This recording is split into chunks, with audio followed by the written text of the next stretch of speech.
Hello, today I will read Numbers chapter 22. In 21 it was about the Israel starting to fight with the Canaanites. They started and now let's see what's next. Then the Israelites traveled on the plains of Moab and camped along the Jordan across from Jericho.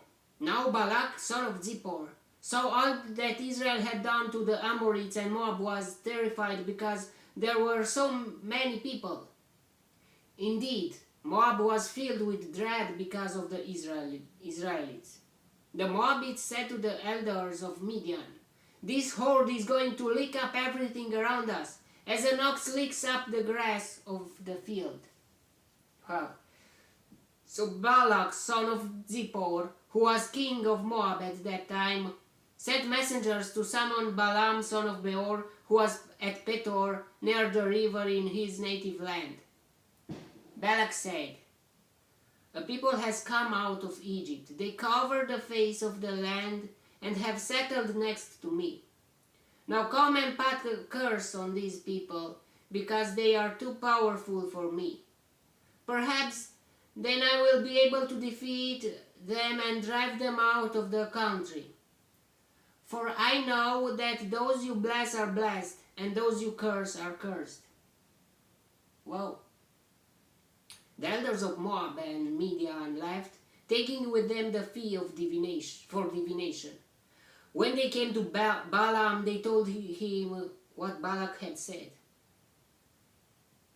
"Spend the night here," Balaam said to them, "and I will bring you back the answer the Lord gives me." Wow. So this Balaam was like a prophet to the God, but it was from Midian.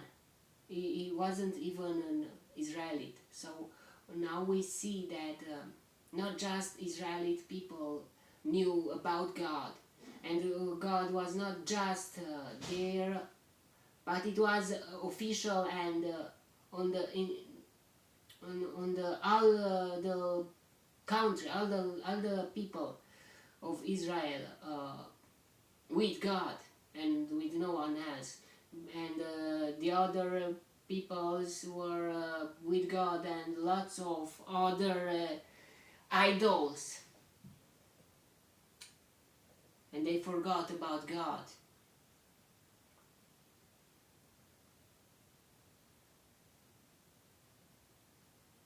"And I will bring you back the answer the Lord gives me."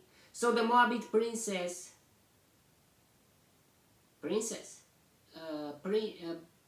stayed with him. Princes. I think not just God came to Balaam and asked, "Who are these men with you?" So man, not a girl, a princess. Balaam said to God, "Balak, son of Zippor, king of Moab, sent me this message. A people that has come out of Egypt covers the face of the land. Now come and put a curse on them for me. Perhaps then I will be able to fight them and drive them away." But God said to Balaam, "Do not go with them. You must not put a curse on those people, because they are blessed." Wow. The next morning Balaam got up and said to Balak's princes, "Go back to your own country, for the Lord has refused to let them go with you." So the Moabite princes returned to Balak and said, "Balaam refused to come with us." Then Balak sent to other princes, more numerous and more distinguished than the first. They came to Balaam and said, "This is what Balak, son of Zippor, says. Do not let anything keep you from coming to me, because I will reward you handsomely and do whatever you say. Come and put a curse on these people for me." But Balaam answered them, "Even if Balak gave me this palace filled with silver and gold, I could not do anything great or small to go beyond the command of the Lord my God." Now, if he just stopped here, and if he refused, he was everything good, everything the best. But look what is next. Now stay here tonight as the others did, and I will find out what else the Lord will tell me. Wow, wow, wow, wow. He heard about some silver and gold,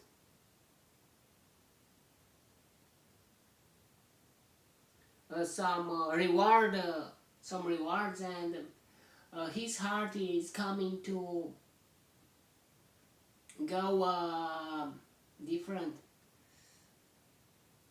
Let be not in just our mouth the name of the Lord and the respect of the Lord, but in our actions too, in our decisions too, until the end.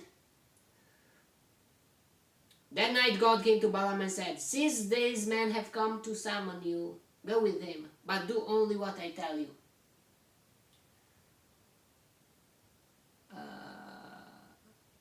What is he doing, God? He tries to see the Balaam's heart. If his heart is for God or not. Balaam got up in the morning, saddled his donkey, and went with the princess of Moab. But God was very angry when he went, and the angel of the Lord stood in the road to oppose him. Why? Because God said that, but at first he said, "Do not go." How can God change his decision? Just one night and nothing to happen. I mean, or I don't know. Balaam's heart was for reward.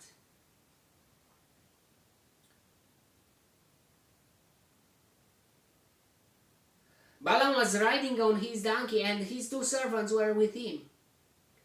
When the donkey saw the angel of the Lord standing on the road with a drawn sword in his hand, she turned off the road into a field. Balaam beat her to get her back on the road. Then the angel of the Lord stood in a narrow path between 2 vineyards with walls on both sides. When the donkey saw the angel of the Lord, she pressed close to the wall, crushing Balaam's foot against it.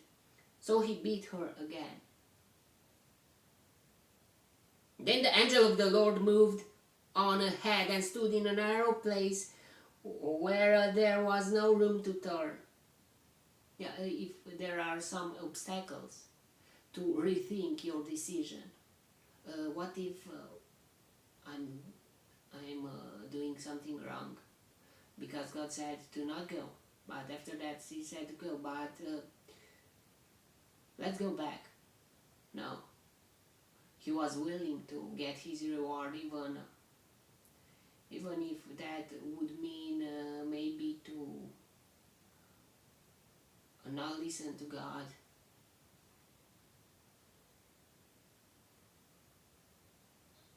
With walls on both sides. When the donkey saw the angel of the Lord, she pressed close to the wall, crushing Balaam's foot against it. So he beat her again. Then the angel of the Lord moved on ahead and stood in a narrow place where there was no room to turn, either to the right or to the left. When the donkey saw the angel of the Lord, she lay down under Balaam, and he was angry and beat her with his staff. Then the Lord opened the donkey's mouth, and she said to Balaam, "What have I done to you to make you beat me these 3 times?"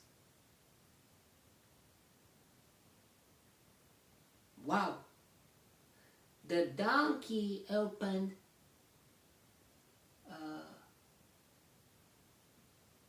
the mouth. The Lord opened the donkey's mouth. And he was a girl donkey. Yeah. But still, a female donkey. But it doesn't matter that. But Balaam answered the donkey, "You have made a fool of me. If I had a sword in my hand, I would kill you right now." Whoa. Wasn't he amazed that a donkey can talk. He was very, in his action, he was very open to go to get the reward. Even that would mean to curse the Israelis and to deny the God's law, what he told him. Even if God was testing him with that, since these men have come to summon you, go with them, but do only what I tell you. The donkey said to Balaam, am I not your own donkey which you have always ridden to this day? Have I been in the habit of doing this to you? No, he said. Then the Lord opened Balaam's eyes, and he saw the angel of the Lord standing in the road with his sword drawn. So he bowed low and fell face down.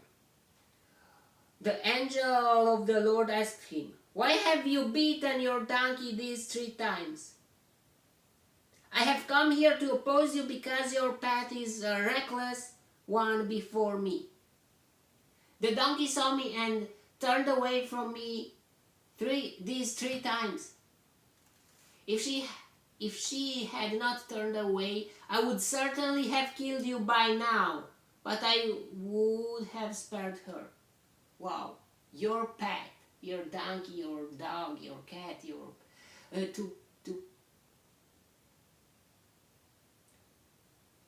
to be in that position to protect you. Wow. It is the best thing that an animal can do. And to spare your life or to save you in some way.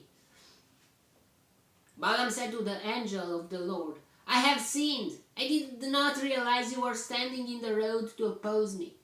Now if you are displeased, I will go back.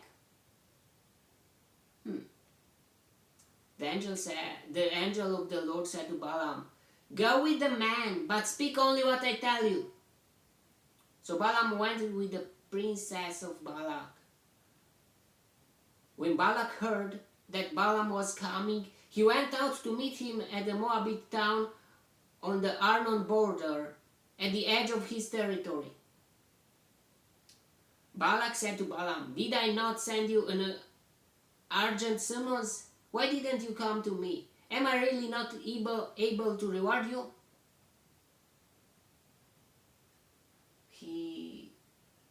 His heart, Balaam's heart, was for gold, for rewards, more than for God. Well, I have come to you now, Balaam replied. But can I say just anything? I must speak only what God puts in my mouth. Then Balaam went with Balak to Kiriath Huzoth. Balak sacrificed cattle and sheep and gave some to Balaam and the princess who were with him. Princes, not princess, princes. The next morning Balak took Balaam up to Bamoth Baal, and from there he saw part of the people. Now we will see what will happen. What we can learn from this experience is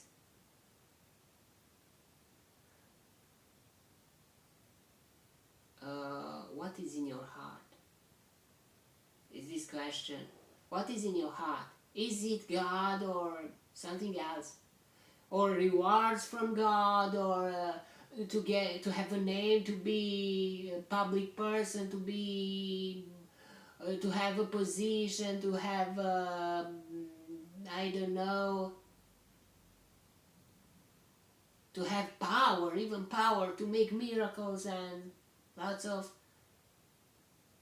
to have a name,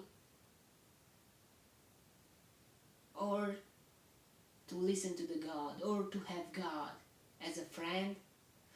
And as your own God, your own father, your own best friend, your own protector. We will see that Balaam's path it really is a wrong path, because his heart did not stop, or he did not stop to follow his heart, and in his heart was not, in the first place, he was not God. Only on his mouth it was God, but on his heart it was to get reward. And yeah, that will cost him a lot. Okay, that was the chapter. May the God bless me, protect me, and delight me in the next chapter too. And if you want, you will see me there too. God bless you all, and goodbye.